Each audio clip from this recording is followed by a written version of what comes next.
우리 하나님 말씀 요한복음 11장 33절부터 44절까지 우리 같이 한 목소리로 봉독하겠습니다.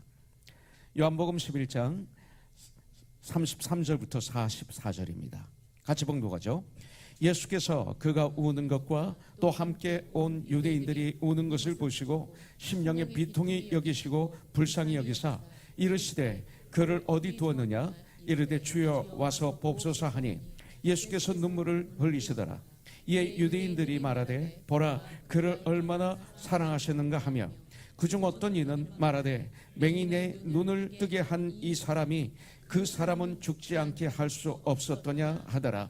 이에 예수께서 다시 속으로 비통히 여기시며 무덤에 가시니 무덤이 구리라 돌로 막았거늘 예수께서 이르시되 돌을 옮겨 놓으라 하시니 그 죽은 자의 누이 마르다가 이르되 주여 죽은 자가 나흘이 되었음에 벌써 냄새가 나나이다. 예수께서 이르시되 내 말이 내가 믿으면 하나님의 영광을 보리라 하지 아니하였느냐 하시니 돌을 옮겨 놓으니 예수께서 눈을 들어 우러러 보시고 이르시되 아버지여 내 말을 들으신 것을 감사하나이다. 항상 내 말을 들으시는 줄을 내가 알았나이다. 그러나 이 말씀하옵는 것은 둘러선 무리를 위함이니 곧 아버지께서 나를 보내신 것을 그들로 믿게 하려 함이니이다. 이 말씀을 하시고 큰 소리로 나사로야 나오라 부르시니 죽은 자가 수족을 배로 동인 채로 나오는데 그 얼굴은 수건에 쌓였더라. 예수께서 이르시되 풀어 놓아 다니게 하라 하시니라. 아멘. 아멘. 지금 저희들은 요한복음을 가지고 날마다 영적인 양식을 먹습니다. 큐티라고 하죠. 큐티는 quiet time, 그러니까 하나님과 나만의 시간을 갖는 시간, 이 소리입니다. 큐티라는 말은 지식적인 말도 아닙니다. 어떤 사람은 할 수 있고 어떤 사람은 못하는 게 아닙니다. 큐티는 예수님을 나의 구세주로 주인으로 영접한 하나님의 사람들은 어린이나 어른이나 무식한 분이나 유식한 분이나 누구나 다 해야 되는 것이 큐티고 할 수 있는 것이 큐티입니다. 베드로전서 2장 14절에 보면 육에 속한 사람은 세상 사람은 하나님의 일을 알지도 못하고 또 깨닫지도 못한다고 그랬어요. 어리석게 본다고 그랬어요. 오직 영적으로라야 성령님의 도우심으로 하나님의 은혜가 임하여야만이 하나님 말씀을 알게 된다, 깨닫게 된다. 이렇게 성경은 우리에게 말씀하고 있어요. 그래서 이 큐티 삶은 너무나 중요해요. 주기도문에 있는 말씀대로 날마다 일용할 양식을 줍시고, 여기에는 두 가지가 있어요. 육신적인 양식과 영적인 양식이 있습니다. 하나님 말씀을 낮과 밤으로 묵상하는 것을 영적인 양식이라고 그래요. 날마다 이 영적인 양식을 먹어야만이 우리는 건강하게 이 땅에서 일을 할 수가 있고 건강하게 성장할 수가 있고 하나님을 올바로 알 수가 있고 하나님의 능력을 받아서 이 땅에서 올바른 삶을 말미암아 나를 통해서 내 주위에 하나님의 나라가 임하는, 하나님의 사랑이 임하는, 진리가 임하는 놀라운 통로가 되는 것입니다. 그래서 오늘 이 시간도 우리는 주님의 말씀을 저와 여러분들이 받는 것입니다. 요한복음의 특징 중에 하나는 나는 이다, 이것이 특징입니다. 예수님께서는 특별히 요한복음에서 나는 이다 이렇게 말씀하고 계세요. 요한복음 6장 35절에 보면 내가 곧 생명의 떡이다, 내게 오는 자는 결코 줄이지 아니할 것이요, 이렇게 말씀하고 있어요. 요한복음 8장 12절에 보면 나는 세상의 빛이다, 나를 따르는 자는 어둠에 다니지 아니하고 생명의 빛을 얻으리라, 이렇게 말씀하셨어요. 요한복음 10장 9절에 보면 나는 문이다, 내가 문이니 누구든지 나로 말미암아 들어가면 구원을 얻는다. 요한복음 10장 11절에 보면 나는 선한 목자다, 나는 선한 목자라, 선한 목자는 양들을 위하여 목숨을 버리거니와 십자가에서 우리를 위해서 목숨을 버려 주셨습니다. 요한복음 11장 25절에 보면 나는 부활이요 생명이다, 나는 부활이요 생명이니 나를 믿는 자는 죽어도 살겠고 영생을 얻겠고, 이렇게 말씀하고 있습니다. 요한복음 14장 6절에 보면 나는 곧 길이요 진리요 생명이다, 나는 곧 길이요 진리요 생명이니 나로 말미암지 않고는 아버지께로 올 자가 없느니라. 이렇게 말씀하고 있어요. 자, 또 요한복음 15장 1절에 보면 내가 참 포도나무다. 내가 참 포도나무요 내 아버지는 그 농부라. 이렇게 성경은 말씀하고 있습니다. 주님은 참 포도나무요, 우리는 가지입니다. 가지는 참 포도나무에 붙어 있을 때 생명이 있고 이파리가 달리고 꽃이 피고 열매를 맺게 되어 있습니다. 우리 주님은 요한복음을 보면 기적과 표적을 일으키셨는데 가나의 혼인잔치에서 물로 포도주를 만드셨습니다. 요한복음 2장에 보면, 요한복음 4장에 보면 왕의 신하의 아들을 고쳐주십니다. 치유자 되십니다. 우리 주님은. 또 요한복음 5장 1절부터 9절에 보면 베데스다 연못가에서 38년간 질병에 걸려서 고통을 당하고 있는 병자를 고쳐주십니다. 요한복음 6장에 보면 오병이어의 기적을 일으키십니다. 물고기 2마리와 떡 5덩어리로 장정 5,000명을 먹이고, 그러고도 12광주에 차고 넘치도록 거두는 이 풍요로움이 있습니다. 주님은 프로바이더이십니다. 공급자이십니다. 이것을 부정해요, 많은 사람들이. 그런데 보세요, 이 지구에서 제가 60년대 가스가 이제 끊어질 것이라고 얘기를 했어요. 그런데도 수십 년이 지난 지금 이 땅에서는, 이 지구 땅 밑에서는 가스가 펑펑 나오고 있어요. 그리고 그렇게 수많은 사람들이 그냥 먹고 마시고 합니다. 그리고 하나님이 창조한 이 아름다운 자연을 파괴하고 대기 오염으로 가득 차게 하고, 그럼에도 불구하고 주님은 이 수많은 사람들에게 우리가 뭐를 발명했어요? 뭐를 만들었어요? 그냥 땅을 파서 뿌리를 캐먹고, 그리고 나무에 열린 건 따먹고, 그리고 올라온 채소를 그냥 잘라먹고, 바다에 있는 물고기를 잡아먹고, 산과 들에 있는 짐승들을 잡아먹고, 우리가 하는 게 뭐가 있어요? 다 주님이 주신 것이죠. 오병이어의 기적을 일으키시는 우리 주님, 바다 위를 걸어오신 우리 주님, 요한복음 9장 1절에 보면, 1절부터 쭉 보면 맹인의 나면서부터 맹인된 자의 그 맹인의 눈을 고쳐주신 주님, 요한복음 11장에 보면 죽은 지 4일 된 나사로를 살리시는 주님. 여러분들, 그분이 바로 우리 주, 우리의 구원자 예수 그리스도이십니다. 특별히 요한복음 11장에 보면 표적 중 마지막 것이며, 이 주님이 일으키신 표적에 그냥 절정을 이루고 있는 모습을 볼 수가 있어요. 그래서 예루살렘에서 한 2마일 정도, 그러니까 약 5리쯤이라고 성경은 나와 있어요. 좀 되는 곳에 베단이라는 동네가 있습니다. 근데 그곳에 마르다, 마리아, 그리고 나사로, 이 3남매가 살고 있다고 말씀하고 있습니다. 주님은 그들을 너무나 사랑하셨어요. 분명히 주님을 통해서 그들이 병을 고치고, 그리고 죄에서 해방되고, 그리고 이제는 주님을 잘 섬기는 하나님의 사람들이 되었을 거예요. 특별히 주님이 이들을 사랑하셨습니다. 그래서 예루살렘에 올라오실 때마다 주님은 이 베다니 나사로의 집에서 거하시기도 하고, 식사도 하시기도 하고, 쉬기도 하셨습니다. 특별히 2절에 보면 이 마리아는 누구냐면, 옥합을 깨뜨려 향유를 주님께 부어드리고 머리털로 주님의 발을 닦았던 여인이 바로 마리아라고 오늘 말씀하고 있습니다. 그런데 어느 날 예수님이 요단강 건너편에 계실 때 너희들이 사람을 보내서 나사로, 당신이 사랑하는 나사로가 병들었다고 주님께 알립니다. 소식을 들은 주님은 요한복음 11장 4절에 보니까 이 병은 죽을 병이 아니다, 이렇게 선포하십니다. 하나님의 영광을 위함이다. 하나님의 아들이 이로 말미암아 영광을 받게 하려 함이라. 병도 여러 가지가 있네요.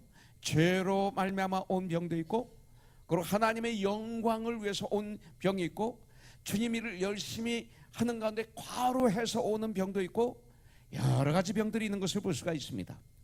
그런데 바로 이 질병은 하나님의 영광을 위함이라고 말하고 있습니다. 예수님이 사랑하시는 나사로입니다.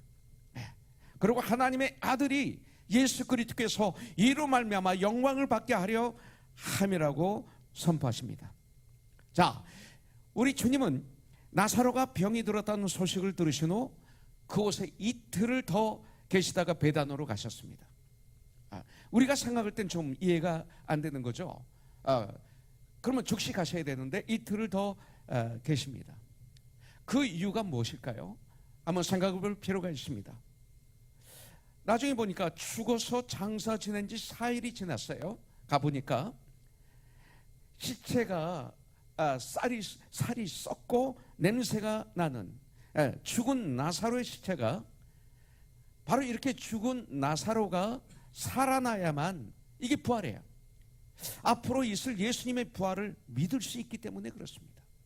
예수님의 부활을 전제하고 있는 거예요. 만약 죽은 지 얼마 안 되어 살아난다면 나사로가, 그 당시 유대인들이, 바리새인들이, 제사장들이 뭐라고 그랬겠어요? 기절했다가 정신을 차린 거야. 이렇게 아마 할 수 있었을 것입니다. 나사로가 죽어 무덤에 있은 지 이미 4일이 지나서 예수님은 베다니에 오셨습니다. 예수님께서는 아직 마을로 들어오시지 않고 마르다를 만나셨던 곳에 그냥 계셨습니다. 그때 30일을 보니까 마리아가 예수 계신 곳에 가서 배웠고 그 발 앞에 엎드려 이르되 주께서 여기 계셨더라면 내 오라버니가 죽지 아니하였겠나이다 하더라, 이렇게 말하고 있습니다.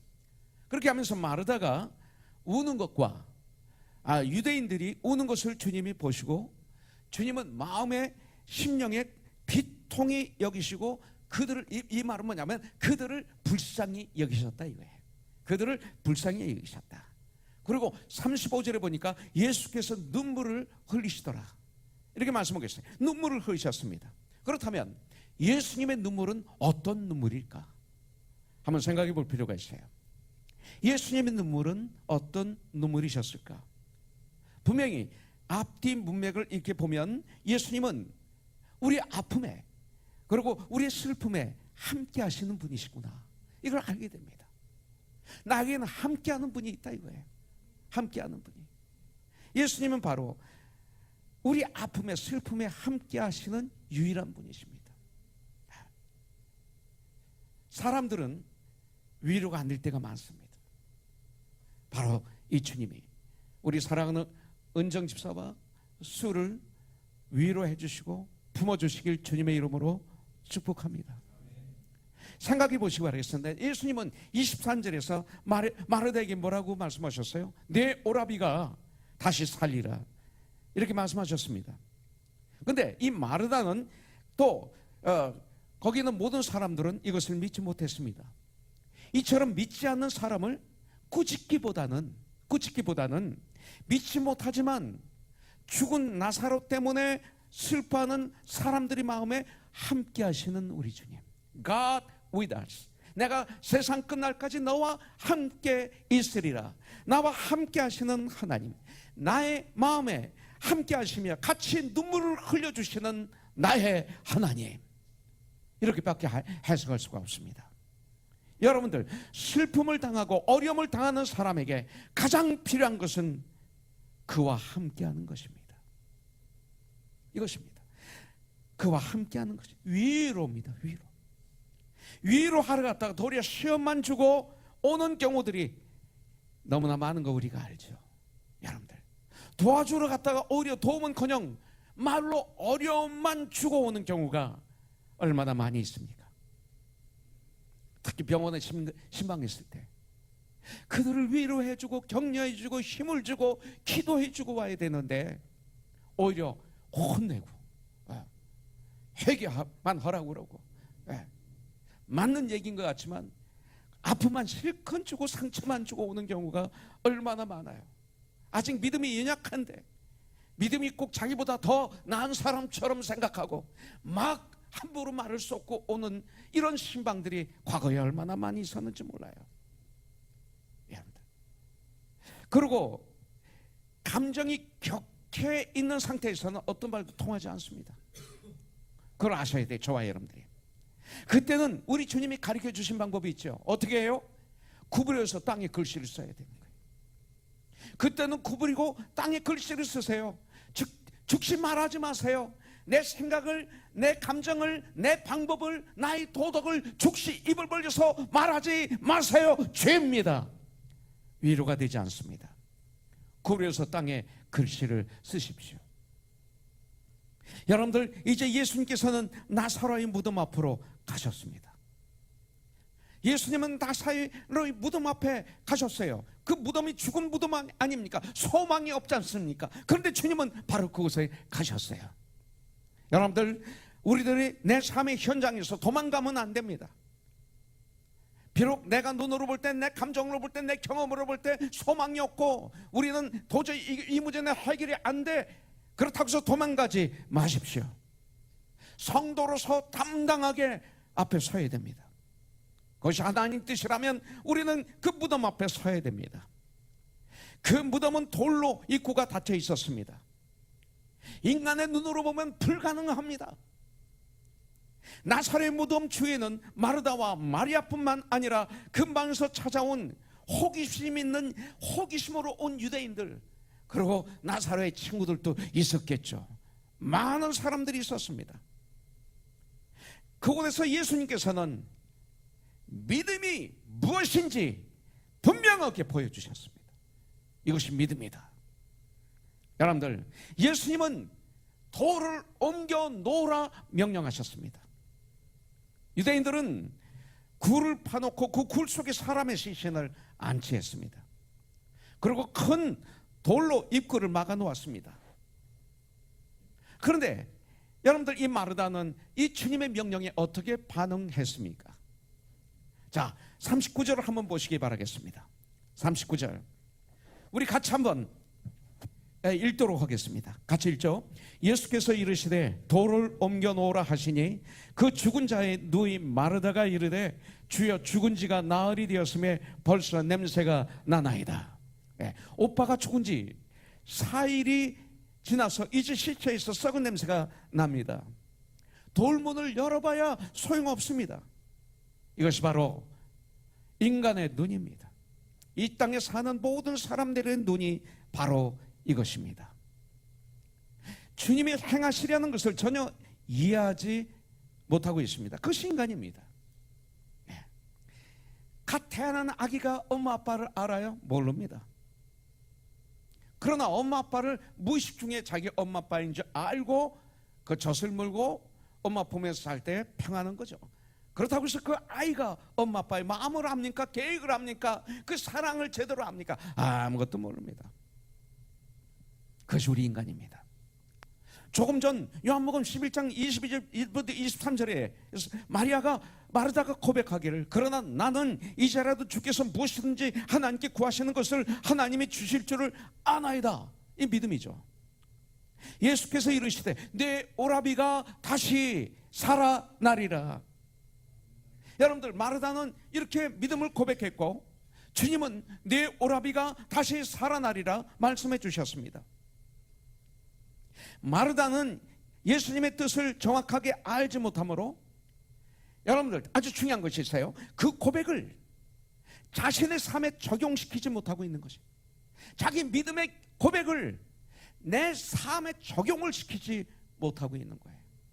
여러분들, 그래서 예수님이 이 모습을 보시면서 마르다에게 하나님의 놀라운 역사를 체험하려면 반드시 믿음이 필요하니라 라고 말씀하고 계시는 것입니다.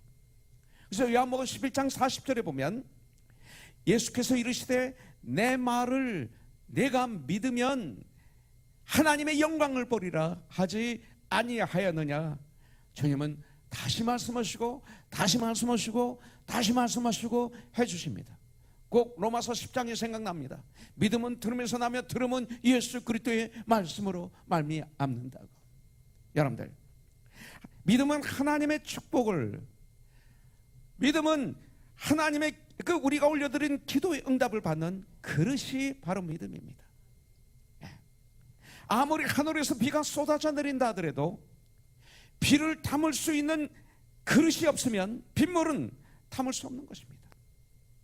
이것이 믿음입니다. 믿음이 있어야 받습니다. 그 믿음은 행동으로 옮겨야 됩니다. 내가 깨끗한 믿음이 그릇이 되어야 주님은 나에게 은혜를 부어주시고 능력을 부어주시고 역사하십니다.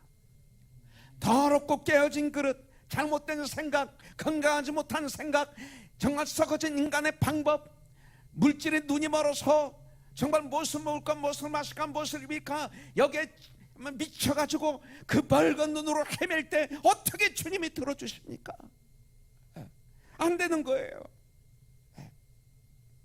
더럽고 깨어진 그릇, 깨어진 마음, 썩은 마음 회개하고 주님 앞에 돌아올 때 들어주시는 거죠. 이런 것이 되어서는 안 되는 것입니다. 줄 수 없고 받을 수 없습니다. 깨진 그릇은 셉니다. 그래서 시편 118편 8절부터 9절에 보면 여호와께 피하는 것이 사람을 신뢰하는 것보다 나으며 물질을, 사람을, 세상을 신뢰하는 것보다 나으며 여호와께 피하는 것이, 여호와를 믿는 것이 고관들을, 권력자들을, 능력 있는 자들을, 나를 도와줄 수 있는 것처럼 생각이 드는 자들을 신뢰하는 것보다 낫도다. 할렐루야. 사랑하는 우리 형제자매님들, 지금 고난 당하고 계십니까? 고난 당하고 계십니까? 우한 배렴으로 말미암아 고통을 당하는 우리 형제자매들이 꽤 많이 계신 걸 제가 압니다. 목사가 이걸 알아야 돼요. 구인견 형제도 그 누구도 사업을 하셨는데 너무나 지금 힘든 정도가 아니라 완전히 락이 돼버렸습니다. 그런데도 이분들이 나와서 행복하게 예배를 드리고 밝게 웃으면서 주님을 바라보는 모습이 전 너무나 아름답습니다. 중국과 경제가 연결이 되어서 있는 많은 직장의 아픔을 겪고 있는 것을 볼 수가 있습니다. 우리 정은이 자매는 질병으로 고통을 당하고 효정 자매도 역시 마찬가지고 그렇습니다. 이 시간 주님의 능력을 신뢰하고 우리 주님께 피하는 지혜로운 하나님의 사람들이 되시길 주님의 이름으로 축복합니다. 이 시간 주저앉아 있으면 바보죠. 절망, 좌절, 낙담, 소망이 없고 그리고 포기하고 그러면 바보죠. 그럴 때 주님 앞에 무릎을 꿇으십시오. 놀라운 기적이 일어나게 될 줄 분명히 믿습니다. 여러분들, 우리 예수님이 원하시는 믿음은 그러면 어떤 믿음일까요? 어떤 믿음? 예수님께서 돌을 옮겨 놓으라고 하실 때 마르다가 고집만 세웠다면, 정말 믿음이 없는 여자였다면 이런 엄청난 역사는 없었을 것이고 보지도 못할 것입니다. 여러분들, 그런데 마르다는 더 이상 고집을 부리지 않았어요. 처음에 고집 부렸죠. 그러나 더 이상 고집을 부리지 않고 돌을 옮겨 놓은 것입니다. 여러분들, 주님이 말씀하신 믿음은 이겁니다. 이것이 우리 주 예수님이 말씀하시는 믿음입니다. 이것이 별것 아닌 것처럼 보이지만 이런 것이 바로 요한복음을 통해서 예수님께서 말씀하시는 믿음입니다. 이 정도의 믿음만 있어도 됩니다. 여러분들, 그래서 주님은 겨자씨만한 믿음만 있어도 이런 역사가 일어난다 말씀하신 거예요. 이 겨자씨만한 믿음은 뭐예요? 주님께 나와서 가지고 나오는 것, 요 정도. 처음에 마르다는 불신했습니다. 믿지 않았습니다. 그러나 주님과 대화하는 가운데 믿게 되었고 주님께 기도합니다. 요 정도의 믿음을 말씀하는 것입니다. 우리가 할 수 있는 일입니다. 이 믿음입니다. 다윗은 어떻게 그런 위대한 하나님의 사람이 됐어요? 다윗의 윤리적으로 다윗의 그 윤리나 이 도덕적으로는 존경받을 수 있는 사람이 아니잖아요. 왕의 권력을 이용해서 충성스러운 자기 부하의 아내와 동침했습니다. 그리고 그 여인이 임신했다는 사실을 알고 난 다음에 이것을 숨기기 위해서 그 여자의 남편을 전장터에서 죽게 한 그런 사람이었습니다. 그러나 다윗에게는 아주 귀한 것이 있었어요. 그것이 뭐냐면 즉시 회개하는 마음이에요. 하나님은 이것을 원하십니다. 즉시 회개하는 마음. 하나님이 깨닫게 해주시면 그 자리에서 돌아서는 마음, 그리고 말씀에 대한 순종의 열망, 이것이 다윗에게 있었어요. 다윗은 나단 선지자로부터 죄를 지적받자 자신의 죄를 은폐하기 위해서 왕이라는 막강한 권력으로 나단 선지자를 죽일 수 있었지만 그렇게 하지 않았습니다. 나단 선지자를 통해서 주시는 하나님의 말씀에 순종해서 눈물로 회개했다는 것입니다. 또 하나님의 군대를 능욕하는 거인 골리앗 장군을 향해 손에 잡히는 것 없고 눈에 보이는 것 없었지만 만군의 여호와 하나님의 이름을 의지해서 물맷돌 몇 개를 들고 나가 승리한 천국의 하나님의 하늘나라의 용사였습니다. 여러분들, 다윗은 나의 이성보다는 말씀을 더 신뢰했습니다. 나의 경험보다는 하나님의 말씀을 더 신뢰했습니다. 나의 능력보다는 하나님의 말씀을 더 신뢰했습니다. 그리고 사람들이 소리보다는 하나님의 말씀을 더 신뢰했습니다. 그리고 최종적으로는 쓰러지고 일어나고 쓰러지고 일어나고 했지만 최종적으로는 말씀을 택한 믿음의 사람이었습니다. 여러분들, 그렇기 때문에 하나님께서는 다윗을 사랑하셨고 하나님의 마음에 합한 자라는 선포를 하신 것입니다. 자, 주님의 말씀을 믿으면, 정말 믿으면 순종하게 되었습니다. 주님은 우리들에게 무엇을 구하고 있어요? 바로 믿음을 구하고 있습니다. 믿음. 너희가 나의 말을 믿느냐? 너희 믿음을 내게 보이라. 곳곳에서 주님은 말씀하십니다. 여러분들, 사람들이 무덤을 막고 있었던 돌을 옮겨 놓았을 때 주님은 제일 먼저 기도하십니다. 기도하신 내용이 41절부터 42절에 나옵니다. 돌을 옮겨 놓으니 예수께서 눈을 들어 우러러보시고 이르시되 아버지여, 내 말을 들으신 것을 감사하나이다. 항상 내 말을 들으시는 줄을 내가 알았나이다. 그러나 이 말씀하는 것은 둘러선 무리를 위함이니 곧 아버지께서 나를 보내신 것을 그들로 믿게 하려 함이니이다. 주님께서 이렇게 쓴 모든 표적들, 이것은 바로 나를 보내신 것을 그들로 믿게 하려 함이라. 주님은 우리들이 참 믿음을 가지기를 원하고 계십니다. 그래야만이 이 세상에서 승리할 수 있기 때문에 상황에 따라 이랬다 저랬다 하는 믿음이 아닙니다. 믿음이 컸다 작았다, 이렇게 하면 웃고 이렇게 하면 울고, 쓰러져 있고 일어나고 춤을 추고 그리고 저주하고 부인하고, 이런 믿음이 아닙니다. 언제나 변하지 않는 믿음을 가지시기를 주님은 원하십니다. 오늘 그런 믿음을 갖기를 주님의 이름으로 축복합니다. 그렇다면 언제나 변하지 않는 믿음을 가지기 위해서 우리는 어떻게 해야 될까요? 이거예요.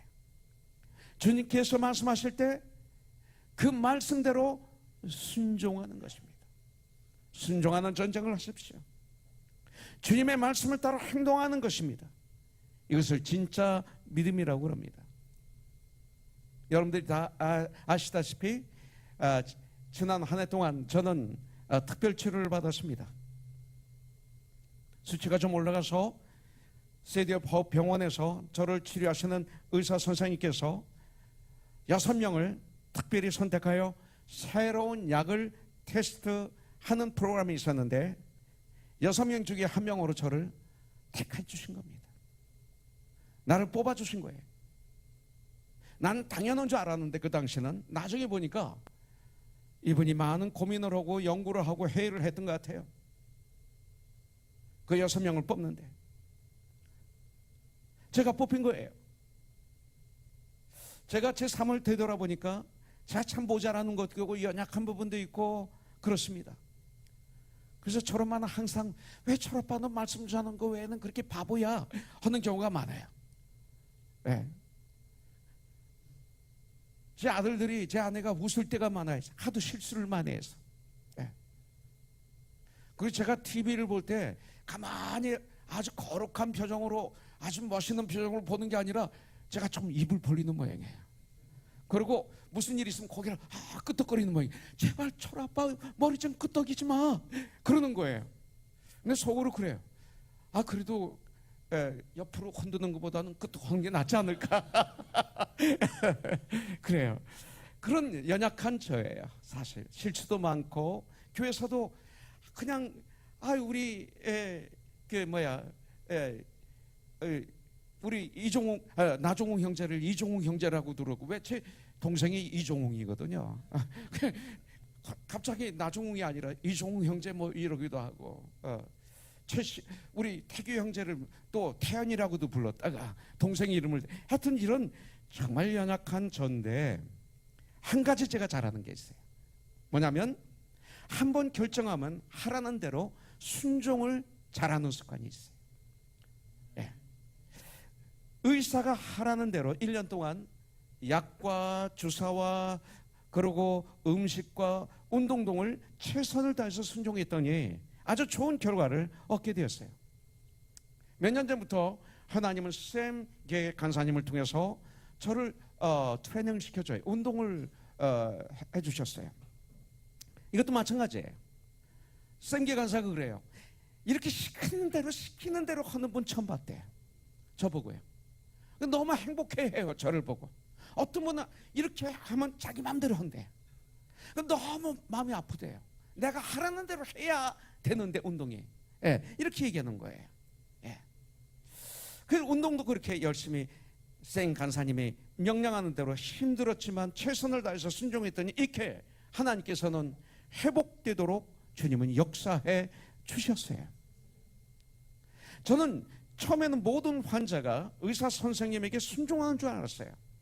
그런데 병원을 몇 년 동안 계속 왔다 갔다 하는 동안에 많은 걸 봤어요.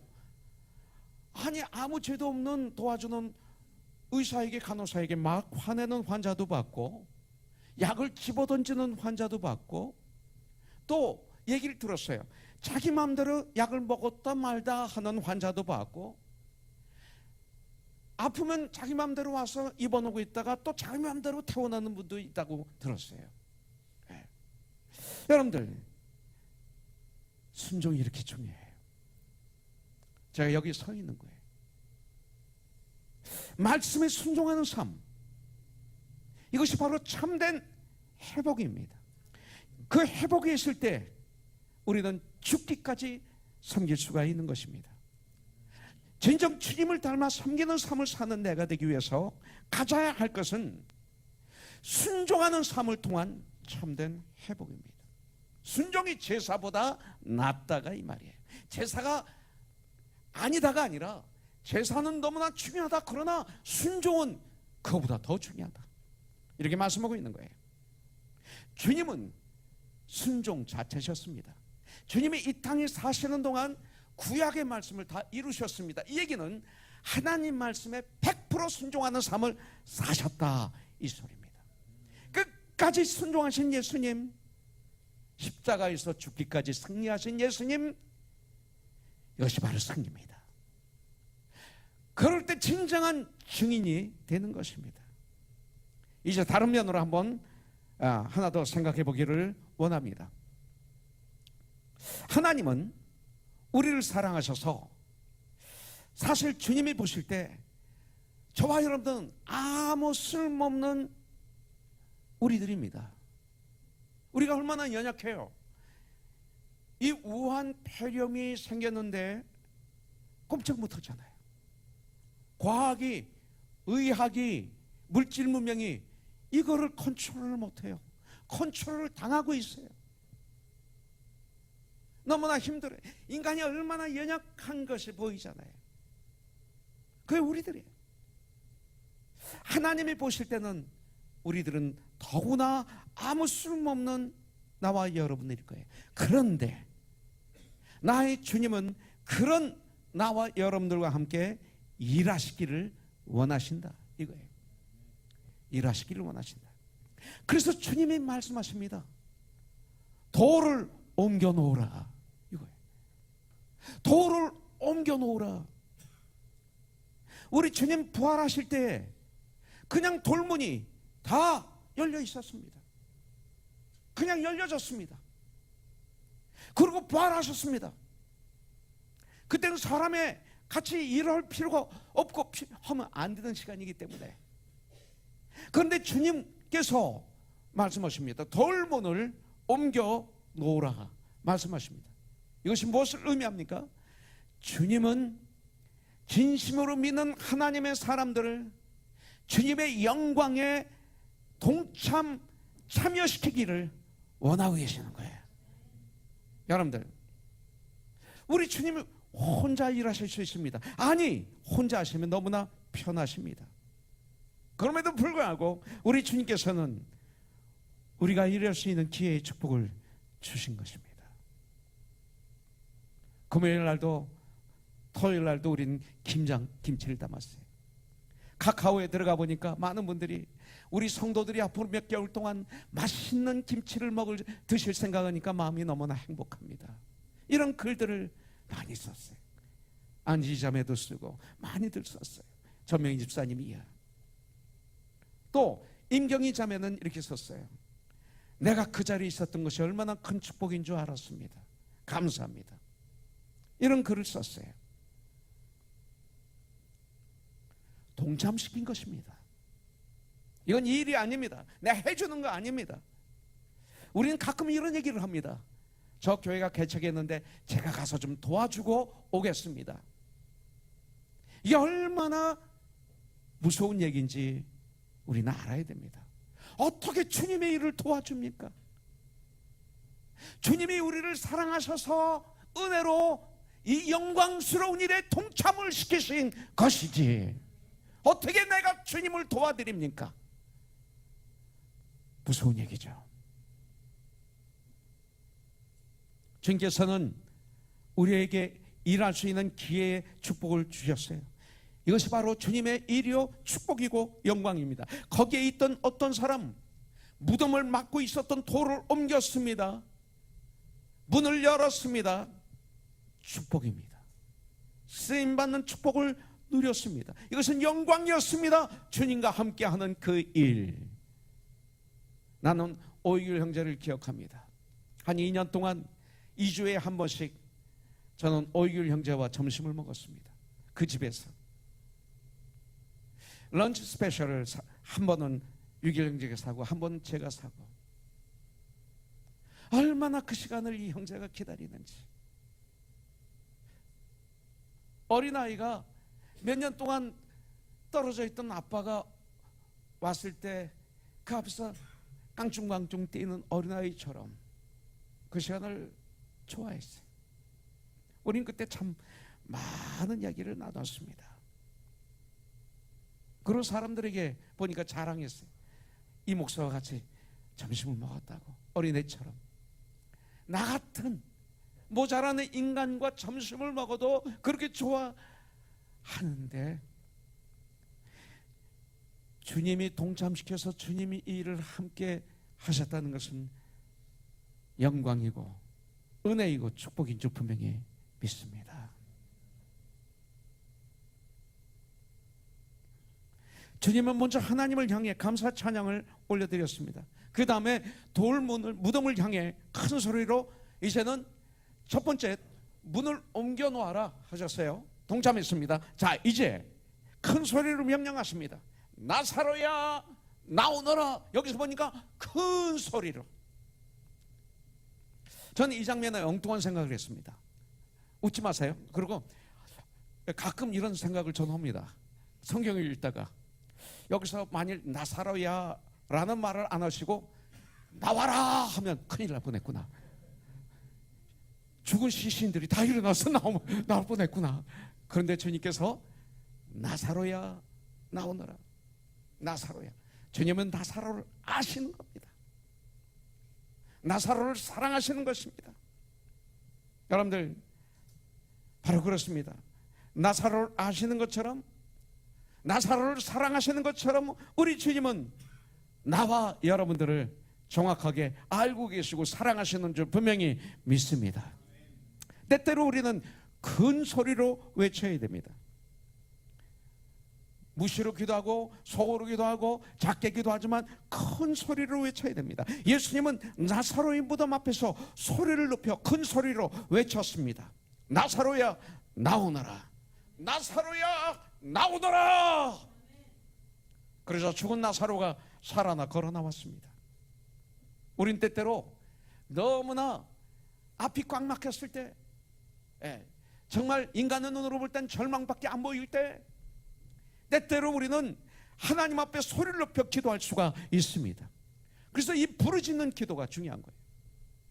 에레미야서 33장 3절에 보면 너는 나에게 부르짖으라 그러면 내가 너에게 응답하리라. 그리고 내가 알지 못하는 크고 은밀한 일을 내가 내게 보여주리라. 주님은 약속하셨어요. 그러므로 우리의 음성과 마음을 모아서 힘을 다해 하나님께 부르짖을 때 마귀의 권세는 물러가고 하나님의 역사가 임하게 될 줄 분명히 믿습니다.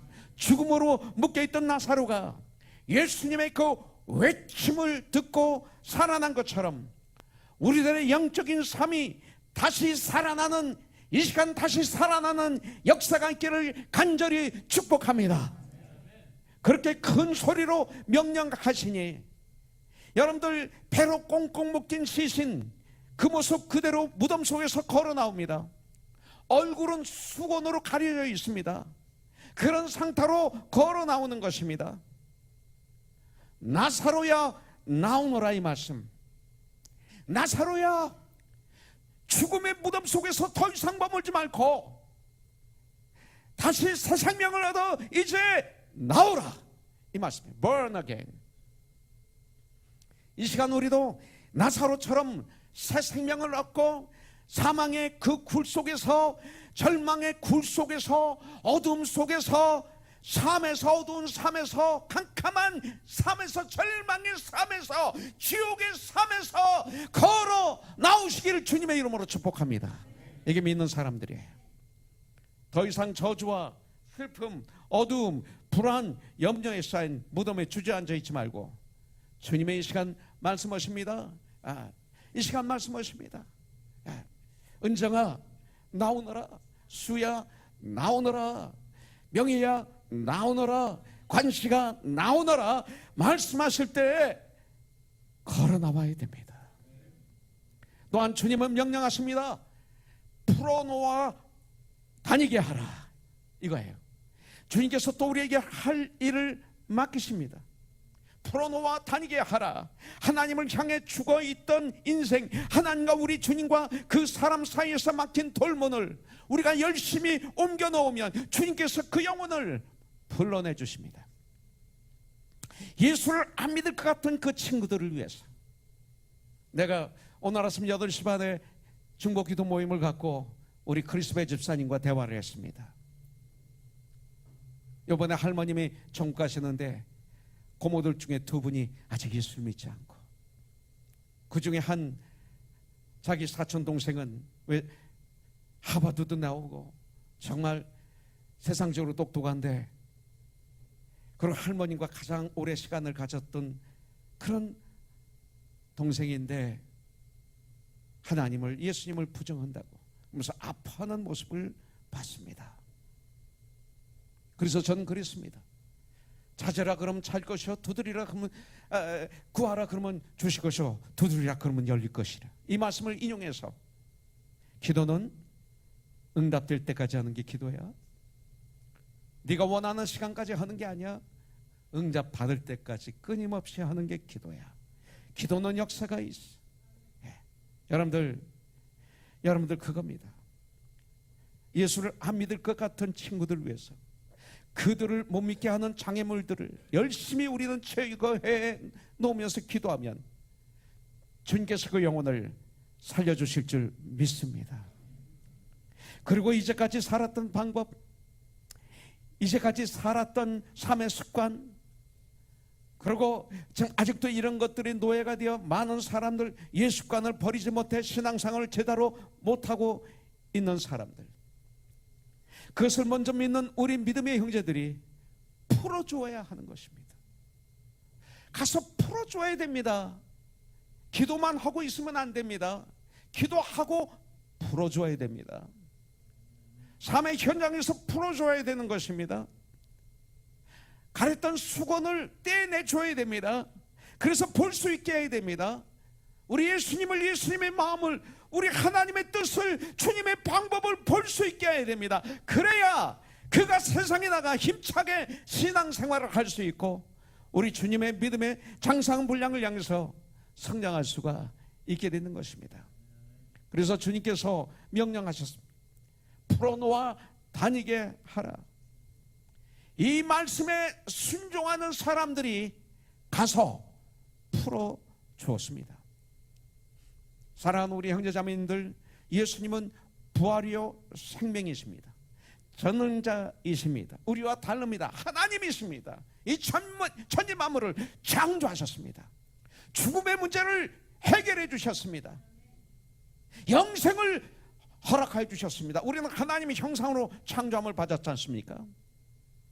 우리 주님, 그 주님 앞에 나의 모든 문제를 내어놓으십시오. 나의 고민도, 나의 절망도 다 내어놓으세요. 기도로. 여러분들 고통도 내놓으세요. 그리고 주님 앞에 통곡하십시오. 여러분들 눈물이 주는 축복이 얼마나 많은지 모릅니다. 그런 눈물 흘리십시오. 마리아의 눈물을 보신 주님께서 우리의 눈물을 보십니다. 고통받았던 다윗이 이런 기도를 합니다. 얼마나 큰 고통을 당했으면, 얼마나 눈물을 많이 흘렸으면. 시편 56편 8절에 보니까 나의 유리함을 주께서 괴수하셨사오니 나의 눈물을 주의 병에 담으소서. 이것이 주의 책에 기록되지 아니하였나이까 그랬어요. 모든 문제를 겸손하게 주님 앞에 다 가지고 나십시오. 수고하고 무거운 짐진 자들아 다 나에게 오라. 내가 너희를 편히 쉬게 하리라. 누가 이렇게 말씀하셨어요? 이 세상에 누가 수고하고 무거운 짐진 자들아 다 나에게 오라. 누가 이렇게 말할 수 있습니까? 아니, 누가 이렇게 말했습니까? 우리 예수님이에요.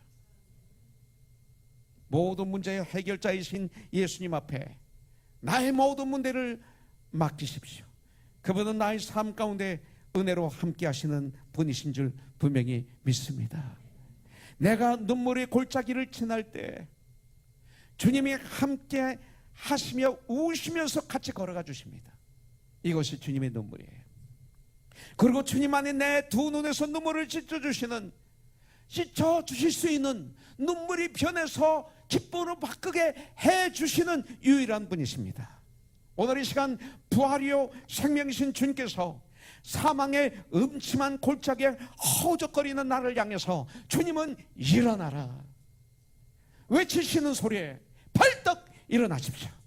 또한 풀어놓아 다니게 하라 말씀하십니다. 주님은 무덤 앞에서 우리를 향하여 두 가지 명령을 하고 계십니다. 첫째는 뭐예요? 무덤을 막고 있는 돌을 옮겨 놓아라.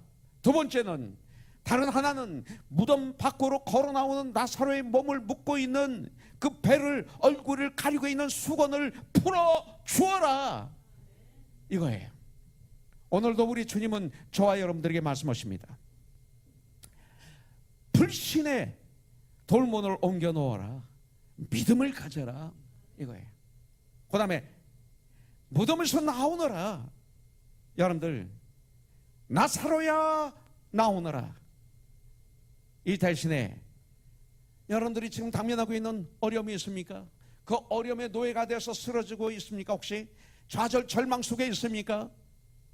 분명히 주님은 항상 기뻐하라, 범사에 감사하라, 쉬지 말고 기도하라, 이것이 하나님의 너희에게 향하신 뜻이니라 이렇게 명령하셨지만, 지금 여러분들의 마음속에 캄캄한 가운데를 걸어가서 거기에 주저앉아 있는 분이 계십니까?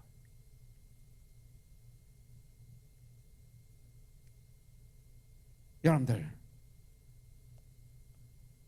그러면 이렇게 얘기하세요. 각자 자기 이름을 대어서 종로가 나오너라. 예수의 이름으로 명하노니 자기 이름을 자기가 댔어요. 태주여 나오너라. 끊을 수 없는 것이 있습니까? 나오너라. 이 시간 한번 해보세요. 마음으로 입을 벌려서 조그맣게 해보세요. 네. 옆 사람 의식하지 마시고 해보세요. 하나님과 나와의 문제예요. 이 문제가 해결되는 게 더 중요해요. 이걸 하셔야 돼요.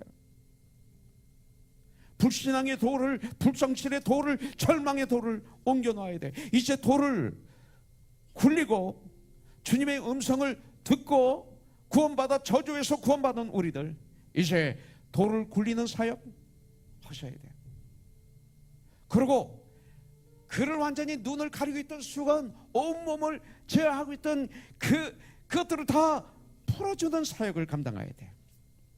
근데 이것을 감당하기 위해서는 먼저 우리가 이 시간 나를 묶고 있는 것들, 수건으로 나를 가리게 해서 세상의 마귀가 주님을 보지 못하게 하는 것들, 주님의 뜻을 깨닫지 못하게 하는 이런 것들, 나사렛 예수의 이름으로 풀어버리고 죄에서 참 자유를 얻어 성령의 능력을 받아서 사도행전 1장 8절에 있는 말씀대로 오직 성령이 너희에게 임하시면 너희가 권능을 받고 예루살렘과 온 유대와 사마리아와 땅까지 이르러 나의 증인이 되리라. 너의 삶의 현장에서 이제는 내가 드러나리라. 너를 통해서.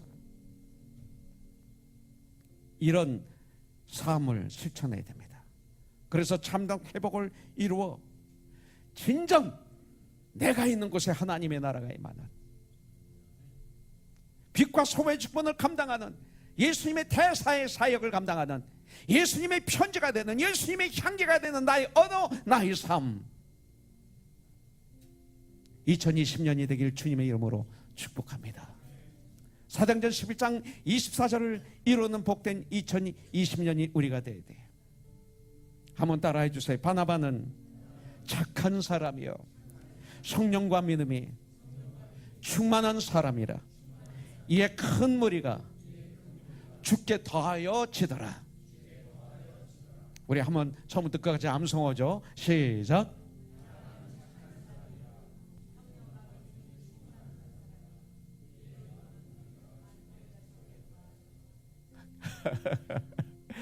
은세 형제, 하면서 뭐 느낀 거 없어요?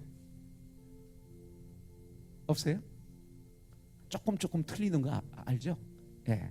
근데 그러면 안 돼요.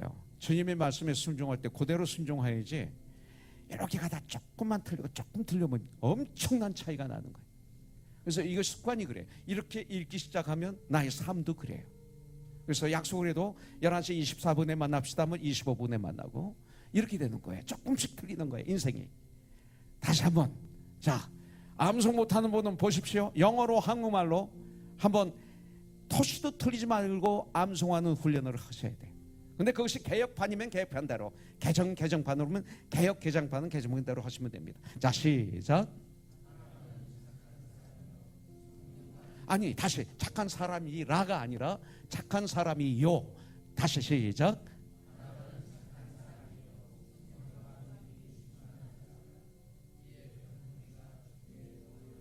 할렐루야. 이제 기분 나쁘게 하지 마세요. 바나바는 착한 사람이요 하면 기분 나빠요. 아주 은혜롭게 바나바는 착한 사람이에요. 성령과 믿음이 충만한 사람이에요. 그렇다고 해서 충만하면 또 그것도 이상하죠. 아주 은혜롭게. 그래서 여러분들 항상 암송하시고 항상 중얼중얼 하시고 하는 가운데 바나바는 착한 사람이요가 나는 착한 사람이요, 나는 성령과 믿음이 충만한 사람이라.